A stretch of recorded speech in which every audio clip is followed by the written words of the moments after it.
Sembrar para cosechar es también un requerimiento necesario para liderar.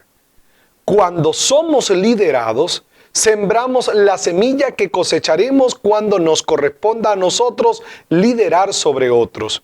Consideremos lo que la palabra del Señor dice en Efesios capítulo 5, versículo 21. Es una orden: sométanse unos a otros por reverencia a Cristo. Dios ha establecido un orden en todas las cosas. Este hecho lo vemos ejemplificado desde la creación. Como parte del orden que le ha dado a todas las cosas, Dios ha establecido el principio de autoridad.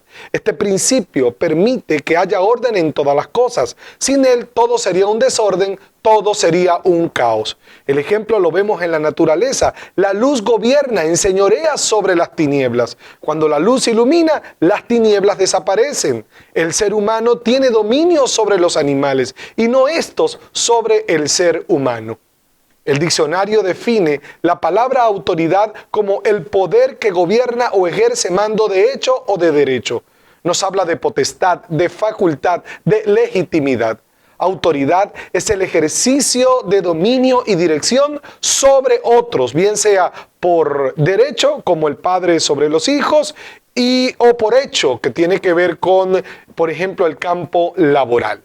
El principio de autoridad se presenta con hechos concretos, no como una recomendación, no como una opción, sino como una orden que Dios establece. Las palabras usadas en la Biblia cada vez que se manifiesta el principio de autoridad es señorear o someter, que también significa sujetar, subyugar, dominar, subordinar. La Biblia dice que respetemos la línea de autoridad que Dios ha establecido. Dios es, por lo tanto, legítimamente la primera imagen de autoridad, pues Él es nuestro hacedor. En el Salmo 100 se nos dice que reconozcamos que Él es nuestro Dios, que Él nos hizo y no nosotros a nosotros mismos, que nosotros somos su pertenencia. Respetar a las autoridades es respetar a Dios que las estableció. En Romanos capítulo 13, versículos 1 y 2, la Biblia dice: todos deben someterse a las autoridades, pues no hay autoridad que Dios no haya dispuesto. Así que las que existen fueron establecidas por Él. Por tanto, todo el que se opone a la autoridad se rebela contra lo que Dios ha instituido. Los que así proceden recibirán castigo. La única imagen legítima de autoridad es Dios. No hay más a quien sujetarse. Él es nuestro creador, nuestro hacedor, nuestro dueño. Sin embargo, no es posible honrar a Dios a menos que no honremos lo que Él ha establecido. Y hay un orden en cuanto a la autoridad que Dios estableció. Lo presento a continuación. Primero, los padres. Respetar u honrar a nuestros padres es respetar u honrar a Dios. Es el primer lineamiento de autoridad en virtud de la imagen y relación de paternidad que tenemos con Dios. Dios se presenta como nuestro Padre y habla de sí con imágenes familiares. Por eso es clave que al sujetarnos a nuestros padres podamos así entonces honrar a Dios. Efesios capítulo 6, versículos 1 al 3 dice: hijos, obedezcan en el Señor a sus padres, porque esto es justo. Honra a tu padre y a tu madre, que es el primer mandamiento con promesa, para que te vaya bien y disfrutes de una larga vida en la tierra. Aquí se señala: a los hijos se les manda a obedecer en el Señor, así como hijos de Dios debemos obedecer a nuestro Padre. También dice que es algo justo, es decir, eso se apega a la justicia, es lo correcto, es lo natural. No cumplirlo sería injusticia. Honrar significa estimar, valorar. Y esto entendemos que la estima viene del precio que tenemos hacia las cosas, igual que la palabra valoración. La orden no es solamente con el padre, sino con la madre, porque dice: honra a tu padre y a tu madre. También señala que de todos los mandamientos es el primero que incluye promesas. Es como un motivador para que nos vaya bien. Cuando se hace una promesa por cumplir un mandato, se busca realzar la importancia y el valor del mandato y los grandes beneficios que se desprenden de él. Como dije ya, es un motivador. ¿Y cuál es la promesa? La promesa es éxito, prosperidad, bendición, salud, vida y longevidad. Quien no cumple este mandato se acarrea para sí fracaso, ruina, enfermedad, maldición y muerte. A los padres, claramente la palabra del Señor les manda en el versículo 4 de Efesios 6, y ustedes padres no hagan enojar a sus hijos, sino críenlos según la disciplina e instrucción del Señor. No maltratar a los hijos y criarlos con las reglas e instrucciones que Dios establece es lo que nos dice este versículo. En la Biblia hay promesas para los padres que educan bien a sus hijos y también consecuencias para los que los educan mal. Salomón presentó la idea de las relaciones padres e hijos en los Proverbios. Consideremos algunos versos de los Proverbios. El 10:1 dice, el hijo sabio es la alegría de su padre, el hijo necio es el pesar de su madre. Proverbios 13:1 dice, el hijo sabio atiende a la corrección de su padre, pero el insolente no hace caso a la reprensión. En Proverbios 17:25 además se señala que el hijo necio irrita a su padre y causa amargura a su madre. Estos versos tienen que ver con los hijos y con los padres vemos el capítulo 19, verso 18. Corrige a tu hijo mientras aún hay esperanza. No te hagas cómplice de su muerte. Y en el capítulo 29, verso 17 dice, disciplina a tu hijo y te traerá tranquilidad, te dará muchas satisfacciones. Ojo a lo importante de los siguientes principios que menciono. Número 1, hay pecados más delicados que otros. Y eso lo definen sus consecuencias. Lo segundo es que deshonrar a los padres es más delicado incluso que la mala educación que los padres le dan a los hijos. Por eso es que los hijos tienen en su mano digámoslo así, arma de doble filo. La obediencia trae un gran beneficio, pero la desobediencia, terribles consecuencias. El tercer elemento importante a considerar es que comparando los dos posibles pecados en la relación padre e hijo ante Dios no tienen la misma consecuencia. Veamos, provocar la ira a los hijos es un abuso de autoridad y pecado que trae consecuencia y trae vergüenza y trae turbación a los padres. Pero deshonrar a los padres produce ruina, fracaso, maldición y muerte. Lo acoto nuevamente. Quiero ser enfático. Ruina, fracaso, maldición y muerte. Parece injusto, pero recordemos que a quien realmente se deshonra al deshonrar a los padres es a Dios que estableció el principio de autoridad. Por esa razón no es lo mismo el pecado o las consecuencias que trae el pecado que cometen los padres al faltar a sus hijos que el que cometen los hijos al faltar a su padre. Veamos lo que dice Proverbios capítulo 30, verso 11. Hay quienes maldicen a su madre o maldicen a su padre y no bendicen a su madre. El 30:17 dice, al que mira con desdén a su padre y rehúsa obedecer a su madre, que los cuervos del valle le saquen los ojos y que se lo coman vivo los buitres. Y Proverbios capítulo 20, verso 20 nos dice, al que maldiga a su padre y a su madre, su lámpara se le apagará en la más densa oscuridad. Número 4, no debemos justificar la falta de respeto a la autoridad por los errores que la autoridad cometa. Decir, no me voy a sujetar a mis padres, no voy a honrar a mis padres porque ellos me faltaron, porque ellos me ofendieron, no es algo justificable. Es algo que trae consecuencias. Ciertamente los padres cargan vergüenza por el daño que le puedan hacer a sus hijos, pero los hijos, ruina, maldición, fracaso y muerte por desobedecer a sus padres. Número 5, el pecado contra la autoridad se llama rebeldía. Fue el pecado, como podemos recordar, que cometió Satanás. Y por ese pecado, él fue echado de la presencia de Dios. Así que para que nosotros podamos mantener una buena relación con Dios, debemos mantener nuestros corazones alineados a la obediencia, a la sujeción, al respeto, a la honra, a la estimación, a la valoración. Considera que cuando estás honrando a tu padre y a tu madre, estás honrando a Dios, que los puso como tu autoridad. La maldición en la que muchos andan y la falta de santidad, de salud y de tantos beneficios tienen que ver, en el caso de muchos, con la falta de cumplimiento o de aprecio a este principio. Es muy importante. Recuerdan, el hijo que honra a sus padres le va bien y ha de ser de larga vida sobre la tierra. El segundo orden de autoridad que Dios estableció es el esposo.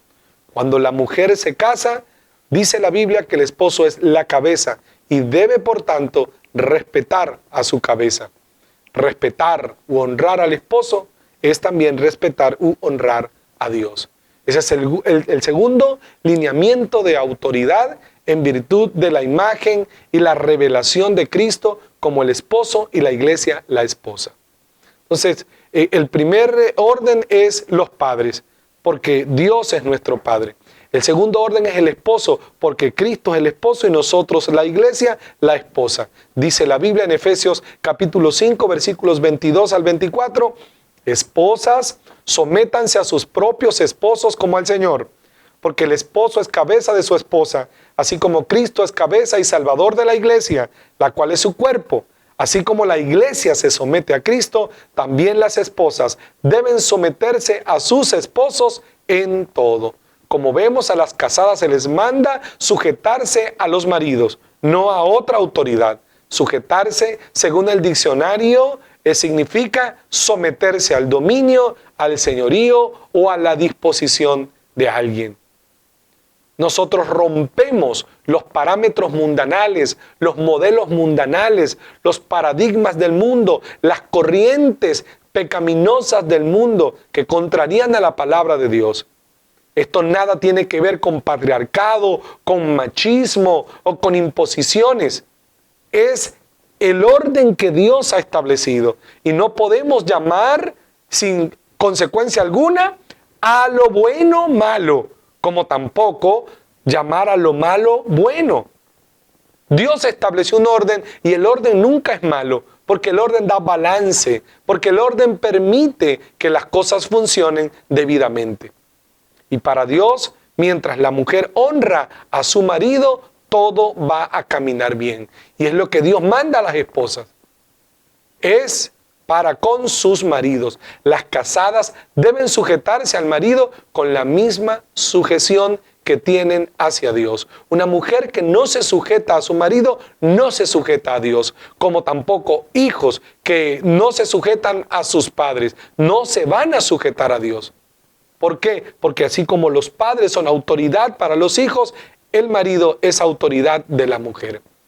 Y la analogía que presenta es la de la iglesia y Cristo. Como la iglesia depende de Cristo y se sujeta a Cristo, así deben ser las casadas. Ese es el modelo a seguir. Un modelo cristocéntrico para quienes tenemos a Cristo en el centro de nuestras vidas. No cuestionamos, no refutamos, no resentimos la palabra de Dios, sino que a ojos cerrados honramos la palabra, cumpliendo la palabra. Como sabemos, la palabra es lámpara a nuestros pies y es lumbrera a nuestro camino.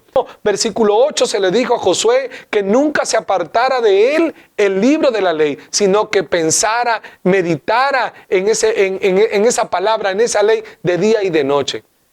El resultado, para que te vaya bien y para que en todo lo que emprendas tú tengas éxito. Nos va a ir bien en la vida cuando sabemos honrar el principio de autoridad como hijos, y les va a ir bien a las esposas, a la mujer casada, porque la mujer, cuando está bajo el techo, la autoridad del padre, si honra al padre, honra a Dios y después podrá honrar al esposo.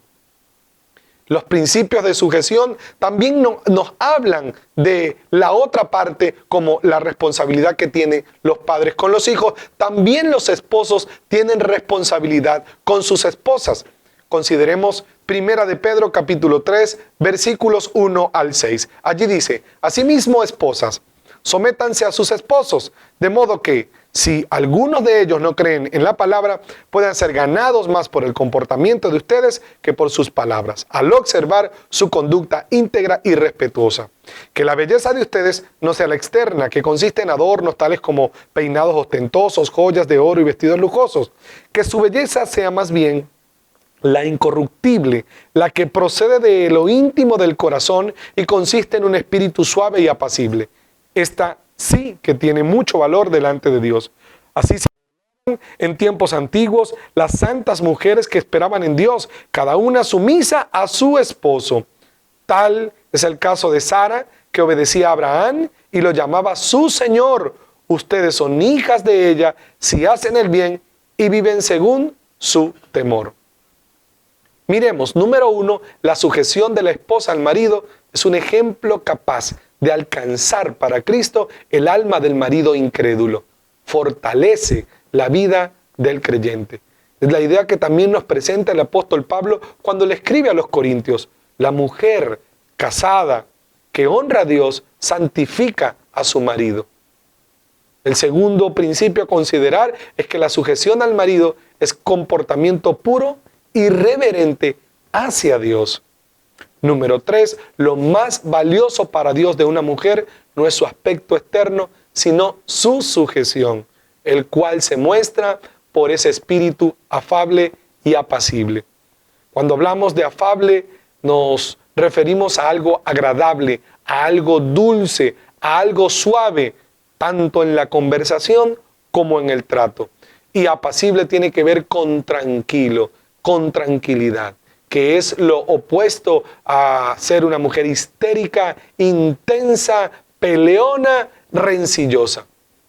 Habla también del espíritu suave, el espíritu tranquilo que dice acá, embellece a la mujer. Aunque el arreglo externo es necesario, también puede representar un engaño si no hay temor de Dios. Consideremos lo que la Biblia dice en Proverbios capítulo 31, versos 10 al 12. Mujer virtuosa, ¿quién la hallará? Porque su estima sobrepasa largamente a la de las piedras preciosas. El corazón de su marido está en ella confiado y no carecerá de ganancias. Le da a ella bien y no mal todos los días de su vida. Además dice Proverbios capítulo 31, verso 30, engañosa es la gracia y vana la hermosura. La mujer que teme a Jehová, esa será alabada. Seguimos considerando lo que se nos recomienda. Dice, número 4, que el ejemplo a seguir es el de las mujeres santas de la antigüedad. Según lo que mencionó Pedro, quienes esperaban a Dios, sujetas a sus maridos. Entre ellas, la más destacable es Sara. Se dice que Sara obedecía a su marido. Era una mujer obediente, sumisa, que se alineaba al corazón de su marido. Dice que Sara lo llamaba Señor. Y dice que ellas no eran llamadas señoras, porque ellas no son quienes ejercen la autoridad. El Señor es el marido.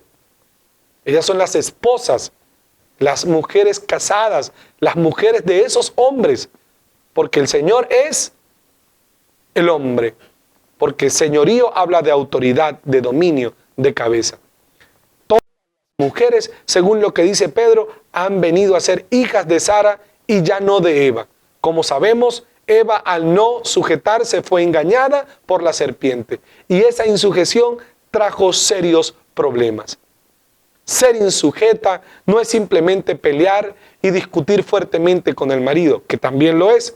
Eva no peleó con Adán, simplemente lo convenció a no hacer la voluntad de Dios. Una mujer insujeta no es solo aquella que pelea con el marido, sino aquella que lo convence o que lo influencia de no hacer lo que Dios ha ordenado. El pecado entró al mundo porque la mujer no fue sujeta y el hombre se lo permitió. Además, la palabra también nos habla de amenazas. Es necesario que se obedezca a la autoridad y que se haga lo bueno sin necesidad de amenazas, porque eso da lugar a los pleitos y a las contiendas algo que no es de Dios. Las mujeres que se escuchan son aquellas que son como Sara. Mujeres que demuestran sujeción, obediencia a su marido sin argumentar, sino que son sabias porque, como sabemos en la misma palabra del Señor, la mujer sabia edifica su casa. ¿Qué se le manda a los maridos? Primera de Pedro, capítulo 3, versículo 7 dice: ustedes maridos igualmente vivan con ellas sabiamente, dando honor a la mujer como a vaso más frágil y como a coherederas de la gracia de la vida, para que sus oraciones no tengan estorbo. Se le dice a los maridos como autoridad que deben ser sabios, que deben ser líderes, no jefes, que deben inspirar y no imponer. También se dice que los maridos deben dar honor a la mujer sujeta porque la sujeción merece honra. Ignorar esto es una necedad que va a acarrear serios problemas. La mujer es considerada como vaso más frágil, lo cual indica que el hombre es frágil, pero la mujer es más aún. En el mismo Efesios capítulo 5, donde se le dio instrucciones a la mujer, también se le dice al hombre: maridos, amen a sus mujeres, así como Cristo amó a la iglesia y se entregó a sí mismo por ella, para santificarla, habiéndola purificado en el lavamiento del agua por la palabra, a fin de presentársela a sí mismo una iglesia gloriosa, que no tuviese mancha ni arruga, ni cosa semejante, sino que fuese santa y sin mancha.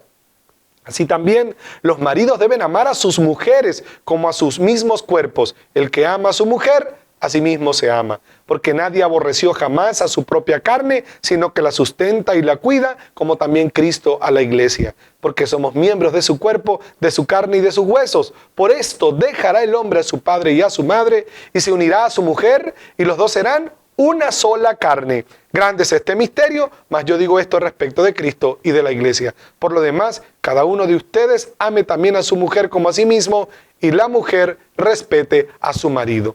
Los maridos deben ver a las esposas como Dios las ve. El marido que no honra a su esposa, a una esposa sujeta, desde luego, va a tener estorbo en su relación con Dios.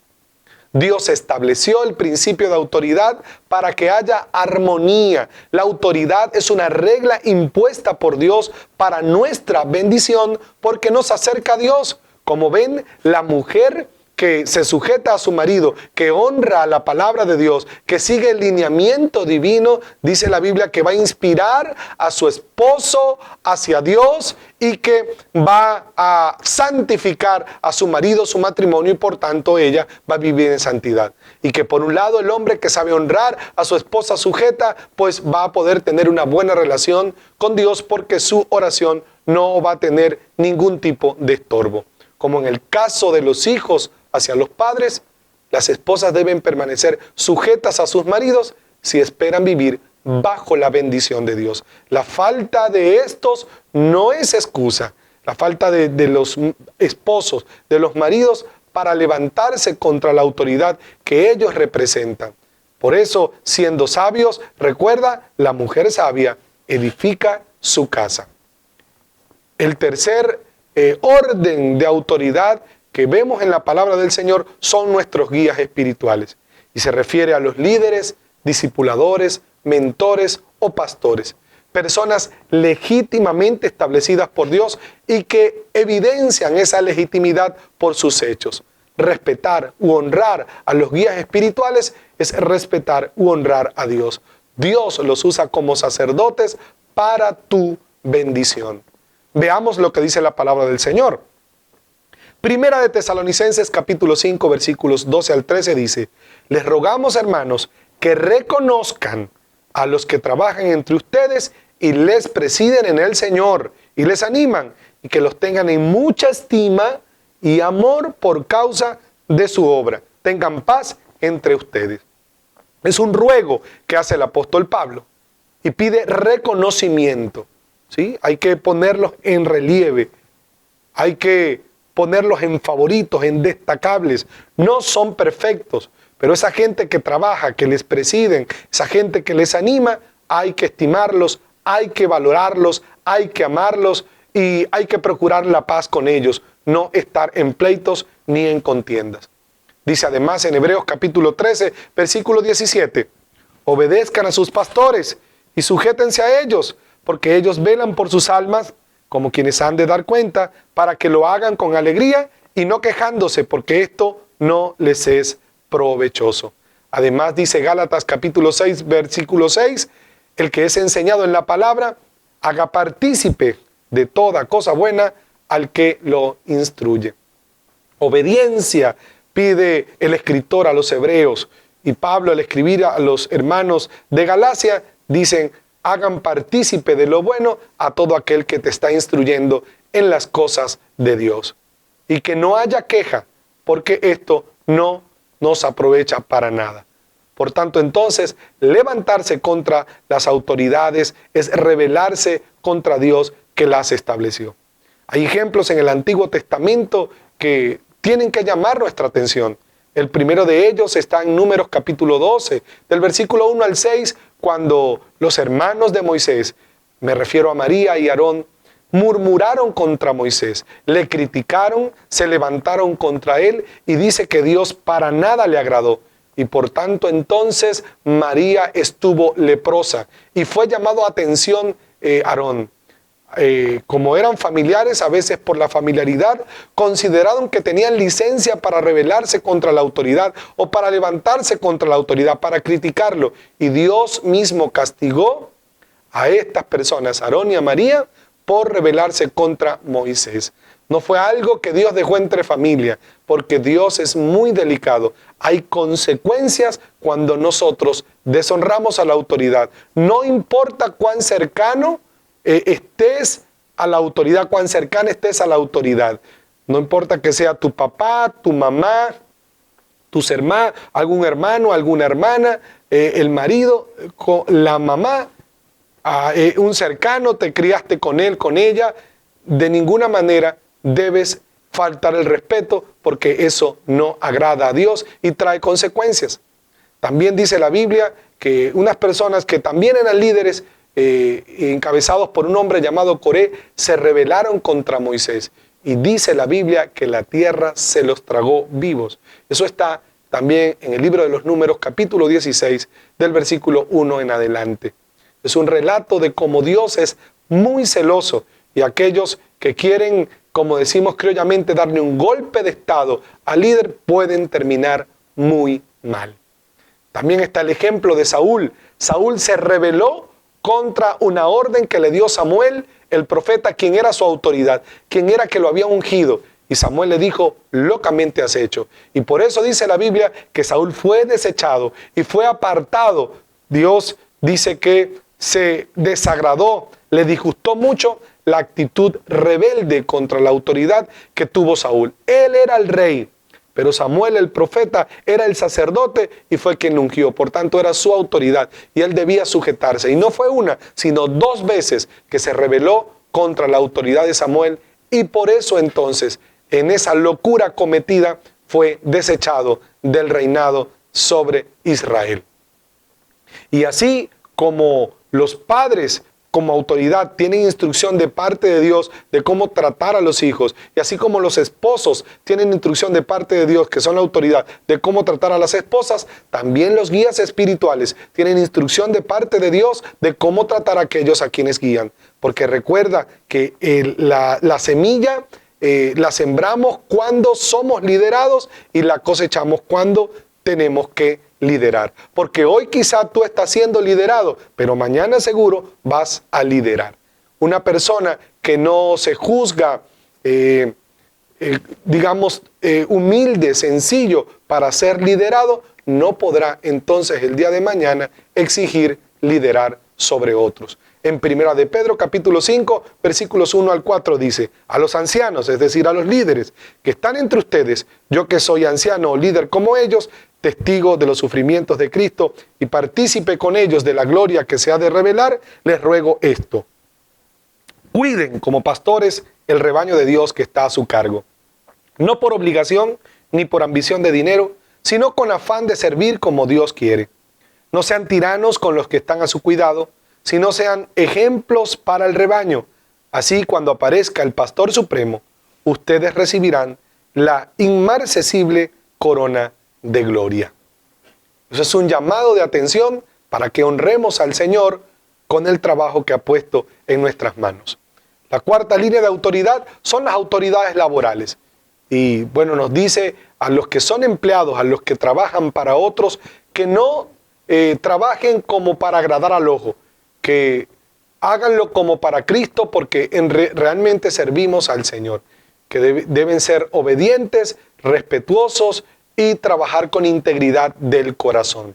A los empleadores, por su parte, se les manda a brindar buen trato, a no ser tiranos, a no maltratar a la gente con la justificación de que le está pagando. De ninguna manera. Nuestra actitud siempre debe ser afable y de buenas relaciones con todos los demás. Sea que estamos trabajando para alguien o sea que alguien está trabajando para nosotros. En cualquier caso, el respeto debe privar como principal, como clave para ese tipo de relación. El quinto orden de autoridad son los gobiernos terrenales. El apóstol Pedro dice en 1 de Pedro capítulo 2 versículos 13 al 15, sométanse por causa del Señor a toda autoridad humana, ya sea al rey como suprema autoridad o a los gobernadores que Él envía para castigar a los que hacen mal y reconocer a los que hacen el bien, porque esta es la voluntad de Dios, que practicando el bien hagan callar la ignorancia de los insensatos. Además, a Timoteo se le recomendó en 1 de Timoteo capítulo 2 versículo 1 al 4, recomiendo ante todo que se hagan plegarias, oraciones, súplicas y acciones de gracias por todos, especialmente por los gobernantes y por todas las autoridades, para que tengamos paz y tranquilidad y llevemos una vida piadosa y digna. Esto es bueno y agradable a Dios nuestro Salvador, pues Él quiere que todos sean salvos y lleguen a conocer la verdad. Amados, no es nuestra responsabilidad el proceder de las autoridades. Nuestra parte es la sujeción, independientemente del proceder de quienes están en autoridad. Nosotros podemos considerar el ejemplo de Saúl, David y Absalón. David sirvió a Saúl. Saúl, como líder, y ya lo he mencionado, no fue un buen líder porque no se dejó liderar bien cuando él estaba siendo liderado. Pero David sí le sirvió bien a él, aunque él no lo hizo de forma correcta. Y en algún momento dijo, líbreme Dios de levantar mi mano contra el ungido del Señor. ¿Cómo fue el reinado de Saúl? Saúl fue desechado por Dios, fue echado de un lado y hasta un espíritu malo permitió Dios que le atormentara. David no. David fue un hombre victorioso en todas las batallas que emprendió. Un día su hijo se rebeló contra él, se rebeló contra la autoridad de su padre y rey, y dice la Biblia que Absalón terminó muy mal. Este ejemplo podemos verlo cuando leemos el primer y segundo libro de Samuel. Recordemos lo que dice la palabra del Señor en Romanos capítulo 13, versículos 1 y 2. Todos deben someterse a las autoridades, pues no hay autoridad que Dios no haya dispuesto. Así que las que existen fueron establecidas por Él. Por tanto, el que se opone a la autoridad se rebela contra lo que Dios ha instituido. Los que así proceden recibirán castigo. Amados, abramos el corazón y aprendamos a ser cristocéntrico y a seguir los mandamientos del Señor, a respetar la autoridad, a honrar la autoridad, o no solamente de palabras, sino también de hechos. Ambos se aplican. Abramos el corazón y no seamos arrastrados por terribles castigos como consecuencia de ser gente rebelde como lo fue Satanás. Cierra tus ojos, abre tu corazón. Si es necesario, y creo que lo es, vamos a pedir perdón al Señor si hemos sido rebeldes y desobedientes. Vamos a ponernos a cuenta con Él y vamos a disponernos desde el corazón a ser obedientes a la palabra del Señor. Aprovechemos estos minutos, conectémonos con Dios, busquemos su guía, tomémonos de su mano para honrarle como Él espera que lo hagamos. Aleluya.